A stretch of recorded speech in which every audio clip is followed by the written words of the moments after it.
रोना नहीं है, भटकना नहीं है, बस विश्वास करना है। अगर विश्वास करके प्रभु को देखोगे तो वो आपके पास ही नजर आएगा। एक बार विश्वास करके तो देखो, प्रभु आपसे दूर नहीं है।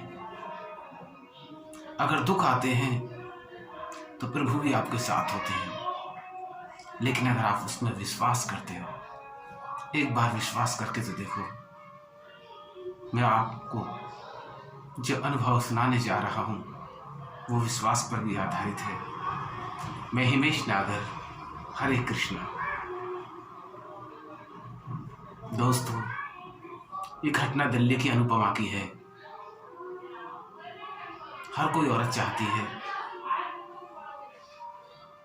कि उसके आंगन में किलकारियां गूंजे, बच्चे हों। उनकी शादी हो गई थी, बड़ा पूरा परिवार था, लेकिन संतान नहीं हो रही थी। दूर दूर सभी को दिखा लिया, अच्छे अच्छे हॉस्पिटल्स में दिखा लिया, विदेश में भी इलाज करवा लिया, लेकिन चारों तरफ से असफलता ही हाथ लग रही थी। एक बार की बात है, जन्माष्टमी का समय था और वो बाजार में शॉपिंग करने आई थी। तभी उनकी नजर लड्डू गोपाल की एक मूर्ति पर पड़ी। उनकी मूर्ति को देख करके वो भाव विभोर हो जाती है और मनी मन कहती है, हे कान्हा, अगर तुम अगली जन्माष्टमी तक मेरे पास आ जाते हो, मैं आपको कभी जिंदगी में नहीं भूलूंगी, हमेशा आपको हृदय में बसा करके रखूंगी, और आपकी ये मूर्ति है, इसे मैं हमेशा अपने साथ रखूंगी। दोस्तों, वो उस मूर्ति को अपने पास ले जाती है और ये विश्वास और श्रद्धा की बात होती है। उस कान्हा पर विश्वास करती है,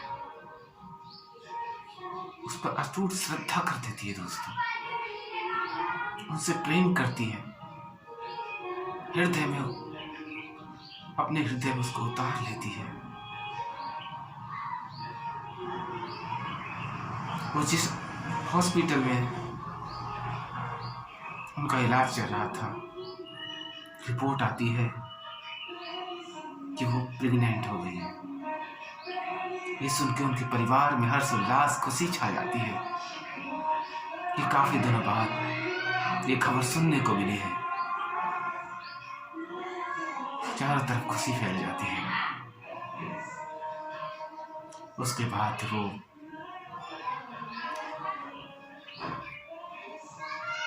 समय पूरा होने लगता है, जन्माष्टमी आने वाली होती है। उनकी डिलीवरी के लिए उन्हें ले जाया जाता है। तो जहां उस हॉस्पिटल में ले जाया गया था, जिस नर्स के द्वारा उनका इलाज किया जा रहा था, वो तो वहां से चली जाती है, लेकिन वहां के डॉक्टर कहते हैं कि कंडीशन क्रिटिकल है, सिजेरियन करना पड़ेगा। और सिजेरियन से उनकी डिलीवरी होती है और उनको एक बच्चा पैदा होता है, एक लड़का पैदा होता है,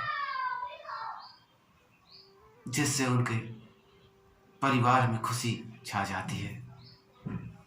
और वो उस जन्माष्टमी पर उस बच्चे ने जन्म लिया था, तो सोचने लगती है, उनका धन्यवाद करती है, हे कान्हा, मैंने आपसे श्रद्धा विश्वास से अपने हृदय में तुम्हें बसाया था और आपने वास्तव में ही मेरे घर जन्म ले लिया। आपका बहुत बहुत धन्यवाद, आपका कोटि कोटि शुक्रिया। ऐसी होती है कान्हा की लीला। एक बार सच्चे दिल से विश्वास तो करके देखो, अटूट विश्वास, अटूट श्रद्धा, वो ईश्वर स्वयं चले आते हैं। वो बड़े दयालु हैं। एक बार उनका शुक्रिया अदा करके तो देखो, उनको प्रेम से दुलार करके तो देखो। जब दुख आता है तो सुख भी आते हैं। सुख और दुख तो एक सिक्के के दो पहलू होते हैं। जैसे कभी भी घड़ी की सुई एक स्थान पर स्थिर नहीं रहती, चलती रहती, उसी प्रकार समय भी चलता रहता है। दुख के साथ सुख अवश्य आता है और दुख से हमें विचलित नहीं होना चाहिए, क्योंकि दुख ही हमें ईश्वर की तरफ ले जाता है। दुख के अंदर वो शक्ति होती है जो हमें ईश्वर की तरफ ले जाता है। इसलिए कभी हमें दुख से विचलित नहीं होना चाहिए, घबराना नहीं चाहिए। हमें अपने अटूट श्रद्धा विश्वास उस परमात्मा पर बना के रखनी चाहिए। वो हमारी आस्था, वो हमारे विश्वास को कभी नहीं तोड़ते हैं, बशर्ते हम उस पर पूर्ण विश्वास करते हो। अगर हमारे विश्वास में ही कमी है तो बात दूसरी होती है, लेकिन एक बात दिल से उन्हें याद करते हुए वो दौड़े चले आते हैं। बड़े दयालु हैं मेरे कान्हा, बड़े दयालु हैं। नमस्कार दोस्तों।